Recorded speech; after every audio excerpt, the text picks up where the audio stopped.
આજકાલ તમે કોઈને પણ ક્યાંક પૂછો ને કે તમારે ક્યાં જવું છે તો બધાને વિદેશમાં જવું હોય છે. શું કામ જવું હોય છે? તો ઘણાને ભણવા માટે જવું હોય છે, ઘણાને PR માટે જવું હોય છે, તો ઘણાને ડોલરમાં પૈસા કમાવા માટે જવું હોય છે. હવે ઘણી બધી વખત એવું થતું હોય છે કે એમની પાસે ન તો પૂરતા ડોક્યુમેન્ટ હોય છે, ઘણી બધી વખત પૈસા નથી હોતા, ફંડ નથી હોતા, અથવા તો ઘણી બધી વખત એવી સ્કિલ્સ પણ નથી હોતી કે જેને કારણે ત્યાં જઈને તેઓ કામ કરી શકે, ભણી શકે અથવા તો બિઝનેસ કરી શકે. પરંતુ આ બધાની વચ્ચે એમને જવું તો હોય છે. હવે એ ચાહ અને એ મોહની વચ્ચે એવો ફ્રોડનો શિકાર થઈ જતા હોય છે. ઘણા બધા એવા કન્સલ્ટન્ટ હોય છે કે જેઓ પૈસા લઈને તેમને એવો વાયદો કરી નાખતા હોય છે કે અમે તમને 100 થી 150% ગેરંટી આપતા હોય છે કે તમને અમે વિદેશમાં મોકલી દઈશું. હવે ઘણી બધી વખત વિદેશમાં મોકલી પણ દેતા હોય છે, પરંતુ ત્યાં જઈને એમને ખબર પડે છે કે અમારી સાથે તો બહુ મોટો સ્કેમ થઈ ગયો, ફ્રોડ થઈ ગયો. ત્યારે આજે આપણે આ વે ટુ વિદેશના પ્રોગ્રામમાં એ જ જાણીશું કે કયા કયા પ્રકારના એવા સ્કેમ છે, એવા કયા કયા પ્રકારના ફ્રોડ છે કે જેનાથી તમારે બચવાનું છે.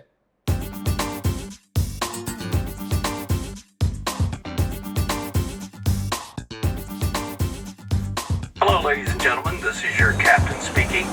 We'll be landing in the airport in just a few minutes. Hello guys, welcome to way to વિદેશ એન્ડ માય નેમ ઇઝ કરણ ચૌધરા. હવે જેટલા પણ સ્કેમ છે માર્કેટમાં, અને તમે ન્યૂઝપેપરમાં જોતા જશો કે કેવા કેવા પ્રકારના વિઝાને લઈને સ્કેમ બહાર આવતા હોય છે.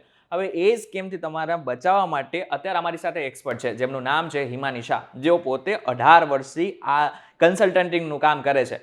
હવે હિમાની શાહ, સૌથી પહેલાં તો VTVGujarati.com પર તમારું સ્વાગત છે. હવે જે પ્રકારના સ્કેમ માર્કેટમાં આવી રહ્યા છે, ઠીક છે ને, અને ઘણા બધા લોકોના તો લાખો રૂપિયા ડૂબી ગયા છે. તો સૌથી પહેલા તો આપણે જાણી લઈએ કે કયા કયા પ્રકારના સ્કેમ હોય છે. જો અત્યારના આપણે માર્કેટની વાત કરીએ તો અત્યારે જે સૌથી લેટેસ્ટમાં સ્કેમ જે હમણાં અમારા રિસર્ચના વેથી હું કહું કે જે જાણવામાં આવ્યા છે, ફ્રોડ ડોક્યુમેન્ટ્સ ક્રિએટ કરવાનું, કે એકેડેમિક પર્સન્ટેજ ઓછા છે એટલે કન્સલ્ટન્સીને એવી સર્વિસ આપે કે અમે તને લાઈક એક્સ સ્ટુડન્ટની માર્કશીટ્સ કે ફ્રોડ માર્કશીટ્સ બનાવી આપીશું. કોઈને જવા માટે ઇંગ્લિશ પ્રોફિશિયન્સીની જે એક્ઝામ્સની આપણે વાત કરી હતી આગળના વિડીયોમાં, કે IELTS, TOEFL કે રિલેટેડ એક્ઝામ આપવાની છે, એમાં એમનો સ્કોર નથી આવી શકતો. તો એ બધામાં બી તમારે લાઈક સ્કોર કેવી રીતે એક્ઝામ આપ્યા વિના તમે વધારે સારા લાવી શકો છો, એને રિલેટેડ ફ્રોડ ચાલે છે. ફેક ફાઇનાન્શિયલ ડોક્યુમેન્ટ્સને લઈને ઓર વિઝા ગેરંટીનું છે અત્યારે સૌથી મોટું માર્કેટમાં ફ્રોડ ચાલે છે, કે ઘણા બધા કન્સલ્ટન્સી એવી રીતે એડવર્ટાઇઝમેન્ટ કરે છે કે અમે તમને 125% વિઝા અપાવી દઈશું, which is a complete fraud thing. એટલે કોઈ પણ લાઈક કન્ટ્રીમાં તમે તમારી કરિયર બનાવવાનું વિચારો છો તો સૌથી પહેલાં એના રિલેટેડ કમ્પ્લીટ રિસર્ચ કરો અને દેન આફ્ટર કોઈની પર વિશ્વાસ કરો. અધરવાઇઝ તમે પણ આવા કોઈ પણ પ્રકારના ફ્રોડમાં ફસાઈ તમારી કરિયર, તમારા પૈસા બંનેમાં તમે ગુમાવી શકો છો. અચ્છા, આ સ્ટુડન્ટ વિઝા છે. હવે સ્ટુડન્ટ વિઝામાં મેં ઘણી બધી વખત જોયેલું છે, ઘણા બધા આપણે તો આ મીડિયા લાઈનમાં ઘણા સમયથી છે, તો ઘણી બધી વખત સાંભળેલું છે કે ઘણા બધા સ્ટુડન્ટ છે કે જેમને ત્યાં વાયદો કરી નાખવામાં આવતા હોય છે કન્સલ્ટન્ટ દ્વારા, કે તમને ત્યાં પહોંચાડી દેશો ને તમે સારી રીતે ભણી પણ જશો ને ડોલરમાં કમાતા પણ થઈ જશો. પરંતુ ઘણી બધી વખત એમને તકલીફોનો સામનો કરવો પડતો હોય. ત્યારે કયા પ્રકારનું સ્કેમ છે કે જે એકચ્યુઅલમાં વિદ્યાર્થીઓને પહેલા તો ખબર જ નથી પડતી? હા, જો એમાં સ્કેમમાં કેવી રીતે થઈ શકે, સૌથી પહેલાં કે જ્યારે કોઈ સ્ટુડન્ટ તમને મળવા આવે છે ત્યારે ખબર છે કે આના એકેડેમિક પ્રોફાઇલ પરથી એલિજિબલ નથી થતા. એ સ્ટુડન્ટના ધ્યાન બહાર જ કન્સલ્ટન્ટ એની ખોટી માર્કશીટ બનાવી અને એની બિહાફ પર વિઝા અપ્લાય કરે છે. તો એમાં શું થશે, જ્યારે એના વિઝા કદાચ અહીંયાથી જતાં પહેલાં જ રિજેક્ટ થશે તો એને પછીથી ખબર પડશે કે આ તો મારી આખી પ્રોફાઇલ અહીંયા ખરાબ થઈ ગઈ, હું એકચ્યુઅલ કોઈક ડોક્યુમેન્ટ લઈને આવ્યો હતો અને મારા બીજા જ ડોક્યુમેન્ટ પર વિઝા અપ્લાય થયા. એટલે એવા પ્રકારના ફ્રોડ અત્યારે થતા હોય છે, કારણ કે ઘણીવાર સ્ટુડન્ટને એવું કહેવાય ને કે બહુ ઓછા પર્સન્ટેજ છે, કે કોઈને 42-45% છે, કે એનાથી બી ઓછા છે, 80 વધારે છે ગ્રેજ્યુએશનમાં, અને એ લોકો કદાચ એમને જવું છે પર્ટિક્યુલર કોર્સમાં કે યુનિવર્સિટીમાં એલિજિબલ નથી થતા હોતા, પણ ત્યાં કોઈ ફ્રેન્ડ છે, રિલેટિવ છે, એના માટે એની પાછળ એ જ ઇન્સ્ટિટ્યૂટમાં જવા માટે એની જીદમાં બી એ લોકો કન્સલ્ટન્ટને ઇનડાયરેક્ટલી એ કહે છે કે ના મારે અહીંયા જ જવું છે, મને વેઝ બતાવો. આ બધું જવા માટેનું એ લોકોનું જે ઉતાવળે જે સ્ટેપ લે છે એનાથી પણ આવા બધા ફ્રોડ થતા હોય છે. ઘણી બધી વાર એવું બી નોટિસ અમે લોકોએ કર્યું છે કે તમે અહીંયાથી તમે પહોંચી ગયા એક્સ કન્ટ્રીમાં, અને ત્યાં જઈને તમને ખબર પડી કે તમારી ઇન્સ્ટિટ્યૂટનું તો અહીંયા કોઈ અસ્તિત્વ જ નથી, એ ખાલી ઓન પેપર જ હતી. તમે ત્યાં જાઓ ત્યારે તમને ખબર પડે છે કે અહીંયા કોઈ બિલ્ડિંગમાં એક ફ્લોર ઉપર આ ઇન્સ્ટિટ્યૂટ ચાલે છે, એનું કોઈ પ્રોપર કેમ્પસ નથી, કે અહીંયા ભણ્યા પછી બી મને એની કોઈ વેલ્યુ નથી મળવાની. સર્ટેન ટાઈમ એવું થતું હોય છે કે યુનિવર્સિટીના ઓફર લેટરમાં જે ફીસ લખેલી છે એટલી ફીસ તમે ભરો છો, એ પહેલાં કન્સલ્ટન્ટ તમને એવું ઓપ્શન આપે છે કે તમે અડધી ફીસ ભરો, બાકીની ફીસ તમને વિઝા આવે પછી તમે ભરી શકો છો. અને સમટાઈમ એ લોકો કોઈ ડમી અકાઉન્ટમાં પૈસા ટ્રાન્સફર કરાવી દે છે, અને જ્યારે તમે વિઝા માટે અપ્લાય કરો છો પછી ખબર પડે છે કે તમારા ફંડિંગના કોઈ ડોક્યુમેન્ટ્સની ક્વેરી આવી છે, તો કન્સલ્ટન્સી તમને એવું કહેશે કે તમને અમે આ બી ક્લિયર કરી આપીએ અને આ રીતે ઇનડાયરેક્ટલી તમારી પાસેથી ઘણું બધું એ લોકો સ્ટેપ બાય સ્ટેપ પ્રોસેસ માટે પેમેન્ટ લે છે અને અલ્ટિમેટલી રિઝલ્ટ તમારું ઝીરો થાય છે કે જેમાં તમને કોઈ ફંડ તમારું રિટર્ન બી નથી મળતું, તમે જે ફીસ ભરી છે એ બી પાછી નથી આવતી અને સૌથી અનલકીલી તમારા વિઝા નથી થતા. એટલે તમે જે આખી પ્રોસેસ કરો છો એમાં અલ્ટિમેટલી પ્રોસેસમાં હરીફરીને તમે ઝીરો થઈને જ્યાં હતા ત્યાં જ આવી જાઓ છો. એટલે ઘણા બધા લોકો તો આઈને એના વિઝા જે છે એ રિજેક્ટ થઈ જતા હશે. હા, ઘણી બધી વાર એવું થાય કે તમારી એપ્લિકેશનમાં કોઈ મિસરિપ્રેઝન્ટેશન થયું. મેં જેમને કીધું કે તમે એકચ્યુઅલી એલિજિબલ નથી થતા પણ તમને યુનિવર્સિટીનો ફેક ઓફર લેટર બનાવીને આપી દે. અત્યારે ખબર છે પીડીએફમાં એડિટિંગ કરવું એ ઘણું બધું ઇઝી થઈ ગયું છે. એટલે ઘણી બધી વાર એવું પણ થતું હોય છે કે તમને ઓફર લેટર જ કોઈ બીજાનો હતો, પીડીએફમાં એડિટ કરીને મળી ગયો, તમે કોઈ ડમી અકાઉન્ટમાં ફંડ ભરી દીધું. જ્યારે વિઝા રિજેક્ટ થયા 1 મહિના 2 મહિના રહીને તમને ખબર પડી ગઈ તો તમારા કન્સલ્ટન્સીની ઓફિસ બી બંધ થઈ ગયેલી છે. એટલે તમે જે ફીસ ભરી, તમે જે વિઝા અપ્લાય કર્યા, બધું જ રિજેક્ટ થઈ ગયું અને તમારું ઉપરથી જે ફંડ અને સમય ગયો એ તમારું નુકસાન છે. આ વસ્તુ ખાસ સ્ટુડન્ટને ધ્યાનમાં રાખવા જેવી છે કારણ કે ઘણા બધા સ્ટુડન્ટને ઓછા ટકા હોવાને કારણે, ઘણા બધા ડોક્યુમેન્ટ્સ ન હોવાને કારણે એમને ગમે એમ કરીને વિદેશમાં ભણવું હોય છે, કાં તો એના કોઈ મિત્ર હોય છે કે જેને કારણે ઘેલછામાં પોતાને ત્યાં ભણવું હોય છે. ખાસ કરીને કેનેડા અને અમેરિકા જેવા દેશમાં મોહ વધારે હોય છે. હવે એ લોકોને, સ્ટુડન્ટને ખાસ ધ્યાન રાખવા જેવું છે કે કોઈ પણ કન્સલ્ટન્ટ તમને એવું કહેતા હોય છે કે જો તમારી પાસે ડોક્યુમેન્ટ નથી તો હું તમારા ફેક ડોક્યુમેન્ટ બનાવીને આપીશ, તો તમારે ખાસ ધ્યાન રાખવું પડશે, નહીં તો તમારા પૈસા વ્યય થશે.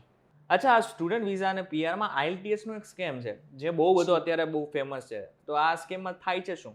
એમાં બેઝિકલી કેવી રીતે હોય છે કે તમે કોઈ બી કન્ટ્રીમાં સ્ટુડન્ટ વિઝામાં જવું છે કે તમે બેચલર કે માસ્ટર ડિગ્રી રિલેટેડ કોઈ બી ઓપ્શનમાં જશો તો જે 9 બેન્ડની આઈએલટીએસની એક્ઝામ હોય છે એમાંથી જનરલી તમારા 6.5થી કોર્સીસ ચાલુ થતા હોય. હવે સ્ટુડન્ટ 1 વખત 2 વખત એક્ઝામ આપે છે અને એનો એટલો સ્કોર નથી આવતો, પણ જવાનું જે છે તો ડે બાય ડે એનું ઇગરનેસ વધતી જ જાય છે કે ના, મારો સ્કોર સપોઝ ઓછો આવ્યો તો હું કન્ટ્રી ચેન્જ કરું કે ઇન્સ્ટિટ્યુશન ચેન્જ કરું. એના કરતાં સ્ટુડન્ટ્સ એવું પ્રિફર કરે છે કે આના કરતાં તો હું બીજાને પૈસા આપું, મારી જગ્યાએ કોઈ બીજું જઈને એક્ઝામ આપી આવે અને મને સ્કોર મળી જાય. તો આ સ્કેમ પણ અત્યારે માર્કેટમાં બહુ જ જોવા મળે છે. જો કેનેડા ઇમિગ્રેશનની એમાં આપણે વાત કરીએ તો એમાં અત્યારે અહીંયાનો કોઈ માસ્ટર ડિગ્રી હોલ્ડર સ્ટુડન્ટ છે, 4-5 વર્ષનો એક્સપિરિયન્સ છે, 30 વર્ષથી ઓછી જેની એજ છે, તો જનરલી એનું જે અસેસમેન્ટ લેવલ આવે એના પ્રમાણે એને 8777નો સ્કોર લાવવો પડે. એટલે કે લિસનિંગમાં 8 અને રીડિંગ, રાઇટિંગ, સ્પીકિંગમાં 7 બેન્ડ લાવવા પડે. હવે આઈએલટીએસની જે એક્ઝામ છે પ્રમાણે આટલો સ્કોર 1 વાર 2 વારમાં લાવવો ઘણો ટફ છે અને દરેકનું લેવલ એટલું ઇંગ્લિશનું સ્ટ્રોંગ નથી હોતું કે લોકો આવો સ્કોર લાવી શકે. તો એમાં જ્યારે નાના ટાઉનની વાત કરીએ ને તો એવા લાઈક એપ્લિકન્ટ્સ આવે છે અમને મળવા કે જેવું કે હું તમને પૈસા આપી દઈશ અને તમે આવો સ્કોર લઈ આપો. અને ઘણા બધા જગ્યાએ લોકો માર્કેટમાંથી જાતે લઈ પણ આવે છે કે મેં એક જગ્યાએ આટલા રૂપિયા આપીને મારો આ સ્કોર મળી ગયો છે. એટલે this is a complete scam કે તમે એકવાર તો એ સ્કોર લઈ આવ્યા પણ જ્યારે તમે ઇમિગ્રેશનની પ્રોસેસ કરશો, તમારો ઇન્ટરવ્યૂ આવશે તો વિઝા ઓફિસરને ખબર પડી જવાની છે કે તમારું એટલું લેવલ જ નથી. તમે જ્યારે 8 બેન્ડના ઇંગ્લિશ સાથે ત્યાં લેન્ડ કરશો ને તમને ઇમિગ્રેશનમાં 2 ક્વેશ્ચન પૂછવામાં આવશે તો પણ તમે એનો જવાબ નહીં આપી શકો. તો આ રીતના અત્યારે માર્કેટમાં બહુ ફ્રોડ થતા હોય છે. તમે કદાચ જો 2-3 મહિના પહેલાંના ન્યૂઝપેપરમાં તમે વાંચ્યું હોય કે 8 બેન્ડના 3 કેન્ડિડેટને કેનેડા ઇમિગ્રેશનમાંથી, એટલે કે લોકોએ ટોરેન્ટો બોર્ડરથી પાછા મોકલ્યા હતા. રીઝન ઇઝ કે એમનું આઈએલટીએસનું લેવલ એમની માર્કશીટમાં 8 બેન્ડનું હતું અને એ લોકો સિમ્પલ એમનું નામ પણ ઇંગ્લિશમાં નહોતા બોલી શકતા. એટલે આ બધા જે ફ્રોડ થાય છે માત્ર પૈસાના એના થાય છે કે જે અત્યારે લોકો કહે છે કે 25 લાખ રૂપિયા મને આપશો ને તો તમારો આટલો સ્કોર આવી જશે, આટલા રૂપિયા આપો તો આટલો સ્કોર આવી જશે. એટલે જેટલી સ્કોરની રિક્વાયરમેન્ટ છે પ્રમાણે પેમેન્ટ ચાર્જ કરીને આ બધા ફ્રોડ થતા હોય છે. સો એમાં કોઈમાં પણ ફસાશો નહીં. આમાં તમારું એક ડોક્યુમેન્ટ પણ ખોટું હશે તો તમારી આખી પ્રોસેસ ક્યાંક ને ક્યાંક જઈને અટકશે અને એન્ડ રિઝલ્ટ જે આપણે પહેલાં બી કીધું એમ તમારો પૈસા, સમય બધું વેસ્ટ જશે અને બધું ઝીરો જ છેલ્લે થઈ જશે.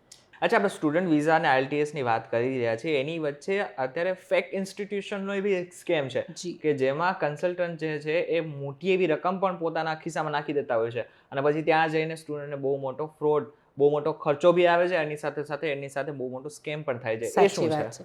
ફેક ઇન્સ્ટિટ્યુશન એટલે કેવું છે કે તમને જ્યારે બી કોઈ ઇન્સ્ટિટ્યુશન તમે સિલેક્ટ કરશો તો અહીંયાથી તમે જનરલી બધા એની વેબસાઇટ ઉપર જશે, એના કોર્સ કોન્ટેન્ટ જોશે, ક્યાં લોકેટેડ છે, ઓર ઘણા કોઈ રિલેટિવને પૂછીને ચેક કરે છે. હવે ઘણી બધી વાર કેવું છે કે તમારા રિલેટિવ સપોઝ એરિયામાં નથી રહેતા ઓર એને એટલો અવેરનેસ નથી તો બધા એવું કહે કે તમે આ રીતે ચેક કરી લો એની વેબસાઇટ, જો બધું બરાબર લાગે તો ઇન્સ્ટિટ્યુશન્સ પ્રોપર જ હશે, વાંધો નહીં આવે.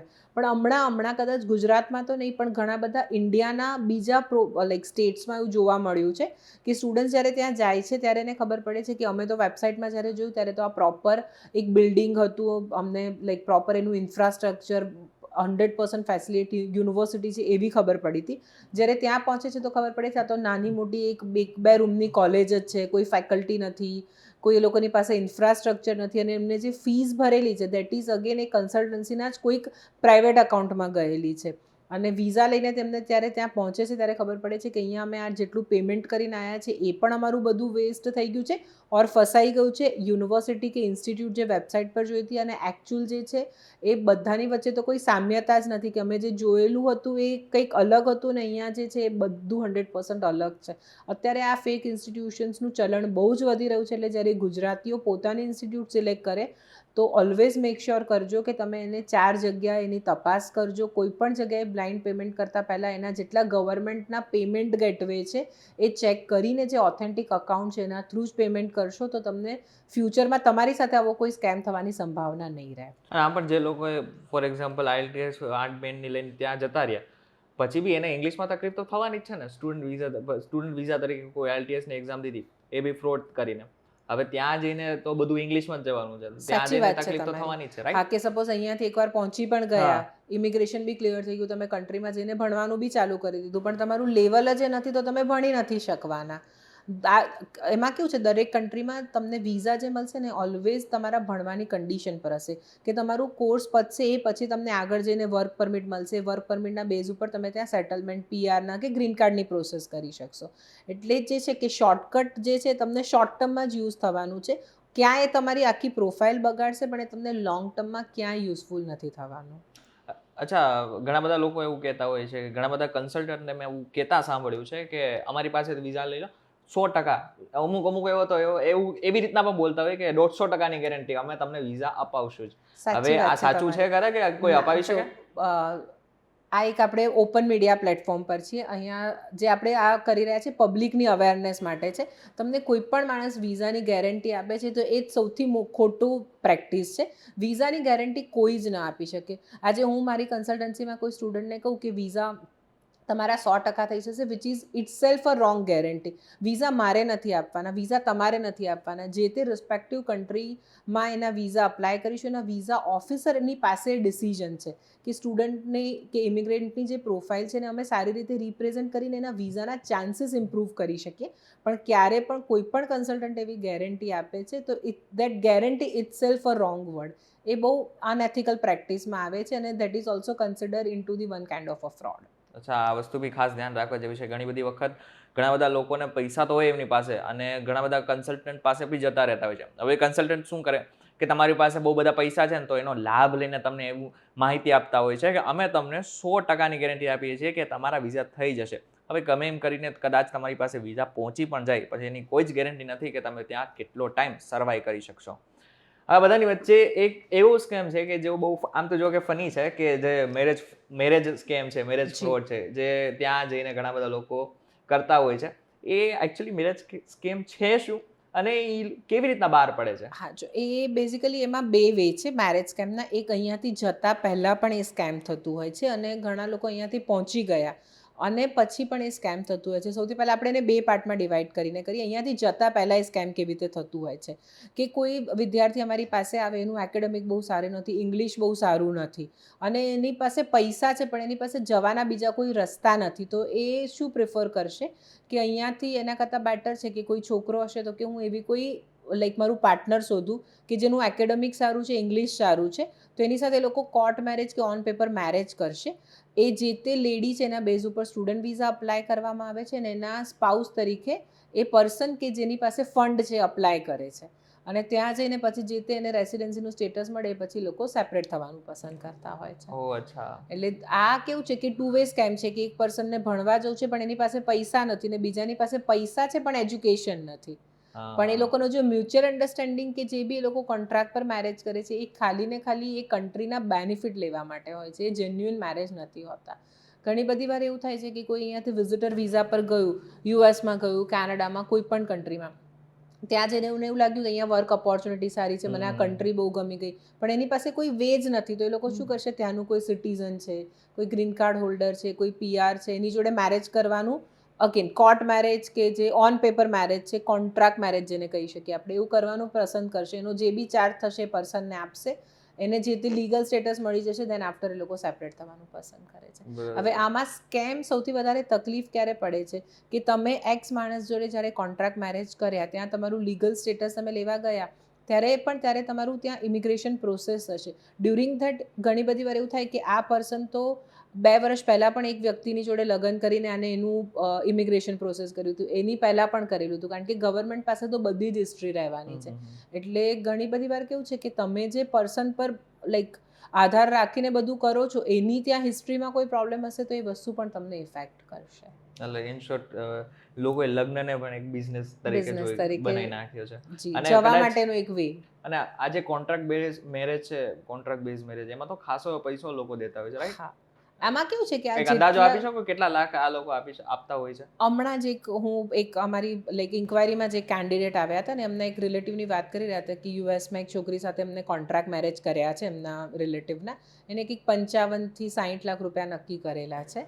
60 લાખ રૂપિયા કે અહીંયાથી સૌથી પહેલાં મેરેજ કરવા માટે જ્યારે એ લેડી અહીંયા આવી ત્યારે એને અડધા પૈસા ઓલરેડી લઈ લીધા છે એમની પાસેથી. હવે જ્યારે એનું ઇમિગ્રેશન થશે, એના વિઝા આવશે અને એ જે પર્સન છે પહોંચશે કે નહીં પહોંચે યુએસ એ પહેલાં એને બીજા પૈસા તેમને આપી દેવાના છે.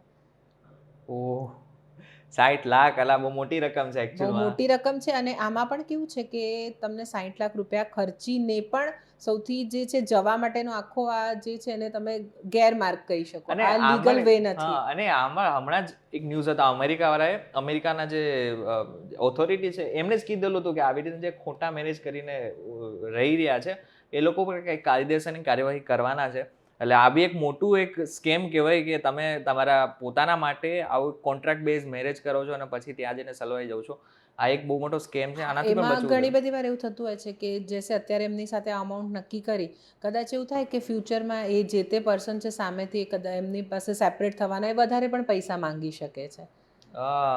That is again a scam કે અત્યારે તો છેલ્લે તો કોન્ટ્રાક્ટ બેઝ છે એટલે કોન્ટ્રાક્ટ બેઝ છે એટલે એ તો એવું કહેશે કે હું કમ્પ્લેન કરીશ તો કે તો વાંધો નહીં, હું બી ગવર્મેન્ટમાં કહી દઈશ કે આ તમારું કોન્ટ્રાક્ટ મેરેજ હતા, હું તો અહીંયાની સિટીઝન છું, મને તો ગવર્મેન્ટ કશું જ નહીં કરી શકે, તમારે આ કન્ટ્રીની બહાર જવું પડશે. એટલે આ બધું જે છે તમારે જવું છે એટલે સામેની વ્યક્તિ તમારી પાસેથી જે બી પૈસા એંઠવાના આપણે જોઈએ એના બધા રસ્તા છે. ઇનશોર્ટ ઘણા બધાને કેવું હોય કે પોતાની જે કોઈ ગર્લફ્રેન્ડ છે કે એની જોડે આમ પરણવાનું તો ભારતમાં છે પરંતુ ત્યાં જઈને કમાવાનું છે એટલા માટે ગમે એમ કરીને લગ્ન કરી નાખ્યા. હવે પાછા નથી આવી શકતા. આ બધા જે રસ્તા આમાં કેવું છે કે જ્યારે એને શરૂમાં બધું સારું લાગે કે ના આનાથી મારું થઈ જશે, પણ જેમ જેમ તમે આગળ એ પ્રોસેસમાં જતા જશો પછી તમને ખબર પડશે કે હવે પરિસ્થિતિ એવી છે કે આમાંથી બહાર નીકળવા માટે બી તમારે વધારે પૈસા આપવા પડશે. હવે આ મેરેજ ફ્રોડની તો આપણે વાત કરી, પરંતુ હજી એક ફ્રોડ થાય છે કે જે છે વર્ક પરમિટને લઈને જે રીતના ફ્રોડ થાય છે. કેનેડા જેવા દેશમાં તો ઘણા બધા લોકો ખાસ કમાવા માટે જ જતા હોય છે. હવે ઘણા બધા કન્સલ્ટન્ટ એવું કહેતા હોય છે કે તમે ખાલી ત્યાં પહોંચી જાઓ, તમારા જે વર્ક છે એની જે જોબ છે એની ફેસિલિટીઝ હું પૂરી પાડીશ, પરંતુ એવું થતું નથી. આ જે વર્ક પરમિટનો જે સ્કેમ છે અને એ પણ વિઝિટર વિઝા ઉપર, એ શું છે? સૌથી પહેલાં આ બહુ રોંગ પ્રેક્ટિસ છે કે જે બધા એવું કહેતા હોય છે કે તમે વિઝિટર વિઝા પર જશો એટલે તમે ત્યાં વર્ક કરી શકશો. કોઈ પણ કન્ટ્રીમાં વિઝિટર વિઝાનો મતલબ છે કે તમે ત્યાં વેકેશન માટે, ફરવા માટે, કન્ટ્રીને એક્સપ્લોર કરવા જઈ રહ્યા છો. ડ્યુરિંગ વિઝિટર કોઈ પણ કન્ટ્રી, કોઈ પણ ગવર્મેન્ટ તમને કોઈ વર્ક રાઇટ્સ નથી આપતી.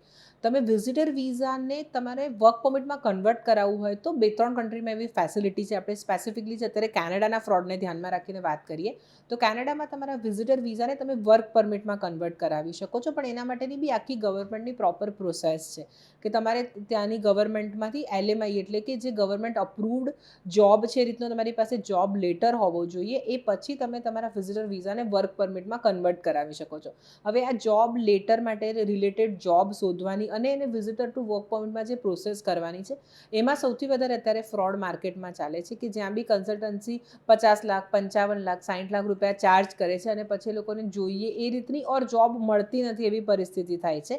એટલે એન્ડ ઓફ ધી 10 years એવું છે કે એમના વિઝિટર વિઝાને આગળ કોઈ વિઝામાં કન્વર્ટ પણ નથી કરાવી શકાતું અને એમનું ઇલીગલ સ્ટેમાં કન્વર્ટ થઈ જાય છે. હવે બધાની વચ્ચે હવે જે વ્યક્તિ સાથે સ્કેમ થાય છે તો હવે એને શું કરવાનું છે? જો આ બધું ધ્યાન રાખ્યા પછી પણ કદાચ એવું થયું કે તમારી સાથે કોઈ સ્કેમ થઈ ગયું છે તો એના માટે કંઈક ને કંઈક તો રસ્તો મળી જશે, પણ એ રસ્તો ક્યારે મળશે? જ્યારે તમે એની લીગલ કમ્પ્લેન કરશો. તમે ગવર્મેન્ટમાં એની કમ્પ્લેન કરો. ઇન્ડિયામાં છો તો તમે એની સામે પોલીસ કેસ કરી શકો છો. ત્યાં જશે, જ્યારે ઇન્ક્વાયરી થશે તો કોઈકને કોઈક એમાંથી રસ્તા નીકળશે. ઘણી બધી વાર એમાં એવું થતું હોય છે કે તમે કોઈ કેશમાં પેમેન્ટ આપેલું છે તો એનો તમને ત્યાંથી પેમેન્ટ લેવું ડિફિકલ્ટ થતું હોય છે. પણ જો તમે કમ્પ્લેન કરશો, એ વસ્તુ મીડિયા સુધી આવશે તો તમારી સાથે જે થયું એવું બીજા કોઈની સાથે ન થાય. ક્યારે પણ તમારી સાથે કંઈ પણ થાય છે તો ઓલવેઝ એને મેક્સિમમ લોકો સુધી શેર કરો. એટલે તમને જે તકલીફ પડી છે કે તમે જે સ્કેમનો પાર્ટ બન્યા છો, જે ભોગ બન્યા છો, એવું બીજા કોઈની સાથે ન થાય. આ વસ્તુ બહુ ઇમ્પોર્ટન્ટ છે કે તમારે તમારો અવાજ ઉપાડવો પડે. જ્યાં સુધી તમે જ નહીં ઉપાડો તમારો અવાજ, ત્યાં સુધી તમને ન્યાય ક્યારેય નહીં મળે. હવે તમારી સાથે બી કોઈ પણ પ્રકારનો સ્કેમ થઈ ગયો છે તો મને કોમેન્ટ સેક્શનમાં જરૂરથી જણાવજો. આ બધાની વચ્ચે હવે આવો સ્કેમ તમારી સાથે થાય જ નહીં, મતલબ કોઈ પણ રીતે, તો શું કરવા? એના માટે શું કરી શકીએ જો આપણે? એના માટે જે બધા એના જે કીધું આપણે પ્રોટોકોલ્સ પહેલેથી તમારે ધ્યાન રાખવાનું છે કે તમે કોઈ પણ કન્સલ્ટન્સી હાયર કરો છો તો સુધી પહેલાં એ કન્સલ્ટન્સીનું થોડું ઘણું બેકગ્રાઉન્ડ ચેક કરી લો. જ્યારે તમે પર્સનને મળવા જાઓ છો, એમની ઓફિસ જુઓ છો, તો તમને આઈડિયા આવી જશે કે એમની પાસે કેટલું નોલેજ છે. એમને જે ઇન્સ્ટિટ્યુશન્સ તમને સજેસ્ટ કરી, એ જે તે કન્ટ્રીમાં તમારા કોઈ રિલેટિવ રહેતા હોય તો એમના થ્રુ થોડી ઇન્ફોર્મેશન તમે વેરીફાઈ કરાવો. ઓર તમે બેસ્ટ વે તે ઇન્સ્ટિટ્યુશનમાં ઈમેલ કરીને તમે ડાયરેક્ટ પણ ઇન્ફોર્મેશન લઈ શકો છો. એટલે કોઈની પર કોઈ પણ બ્લાઇન્ડ ટ્રસ્ટ કરતાં પહેલાં એને 2 વાર વેરીફાઈ કરી લેજો. પેમેન્ટની જ્યારે વાત આવે છે તો દરેક ઓફર લેટરની અંદર ગવર્મેન્ટ પોતાના લીગલ વે આપે છે ઇન્સ્ટિટ્યુશને થ્રુ તમારે કેવી રીતે પેમેન્ટ કરવાનું છે. તો બને એટલું પેમેન્ટ તમે લાઈક બેંક થ્રુ કરો કે ફોરેક્સ એક્સચેન્જ થ્રુ કરો, એટલે તમારું ફંડ પણ સેફ રહેશે. બને એટલા કેશના વ્યવહાર, એટલે કોઈ પેમેન્ટ તમે કેશમાં આપશો ત્યારે તમને એનું તમે જ્યારે રિકવર કરવાનું કોઈ સિચ્યુએશન આવશે તો પ્રોબ્લેમ થશે. તમે જો લીગલ પેમેન્ટ આપેલા છે તો તમને બધા જ એના રસ્તા મળી જશે. આ વસ્તુ ખાસ ધ્યાન રાખવા જેવું છે કે જ્યારે બી પેમેન્ટ કરીએ કે કોઈ પણ વસ્તુ શેર કરીએ તો બધું ઓનલાઈન કરીએ. તો જેનાથી હવે તો જો કે ઓનલાઈન ડિજિટલની એટલી બધી ફેસિલિટીઝ મળી ગઈ છે કે જેનાથી આ બધી વસ્તુ છે એ આરામથી થઈ શકે છે અને તમે આ સ્કેમથી બચી પણ શકો છો. જી, એમાં પણ હું તમારું એક નવી વસ્તુ એમાં એડ કરવા માંગીશ. ઘણી બધી વાર કન્સલ્ટન્સી એવી ચોઈસ આપતી હોય છે કે તમે મને ઓનલાઈન પેમેન્ટ કરશો ને તો આટલા રૂપિયા લઈશ, કેશ આપશો તો હું તમને આટલું ડિસ્કાઉન્ટ આપીશ.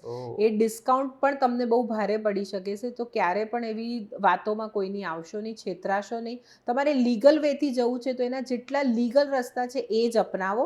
કોઈ પણ એવો રસ્તો ના લેશો કે જે તમને ગેરમાર્ગે દોરી રહ્યો છે. ત્યારે તમને સમજાઈ ગયું છે કે વિઝા લેવામાં પણ કેટલા પ્રકારના સ્કેમ થાય છે. હવે જો તમારી પાસે પૂરતા ડોક્યુમેન્ટ નથી અથવા તો તમારી પાસે બહુ બધા પૈસા છે અને તમને એમ ઈચ્છા છે કે તમે ગમે એમ કરીને હવે તમે વિદેશમાં જતા રહો, તો આ વસ્તુ ધ્યાન રાખજો. કારણ કે કોઈ પણ કન્સલ્ટન્ટ તમારી પાસે પૈસા લઈ શકે છે, પરંતુ તમને નોકરી અપાવી દેશે, તમને ઇન્સ્ટિટ્યુશનમાં ભણાવી દેશે, એની કોઈ જ ગેરંટી કોઈ નથી આપતું. એટલા માટે જ, અને હા, એનાથી પણ વધારે કોઈ વ્યક્તિ એમ કહેતો હોય, કોઈ કન્સલ્ટન્ટ તમને એમ કહેતો હોય કે તમને 100% વિઝા મળી જશે, તો એ વસ્તુ પણ ખોટી છે. એટલા માટે આ વિડીયોને હવે તમારે એક કામ કરવાનું છે, મેક્સિમમ લોકો સુધી પહોંચાડી દેવાનું છે. અને એવા લોકો સુધી પણ તમારે પહોંચાડી દેવાનું છે કે જેને આગળના સમયમાં વિદેશમાં જવાનું છે.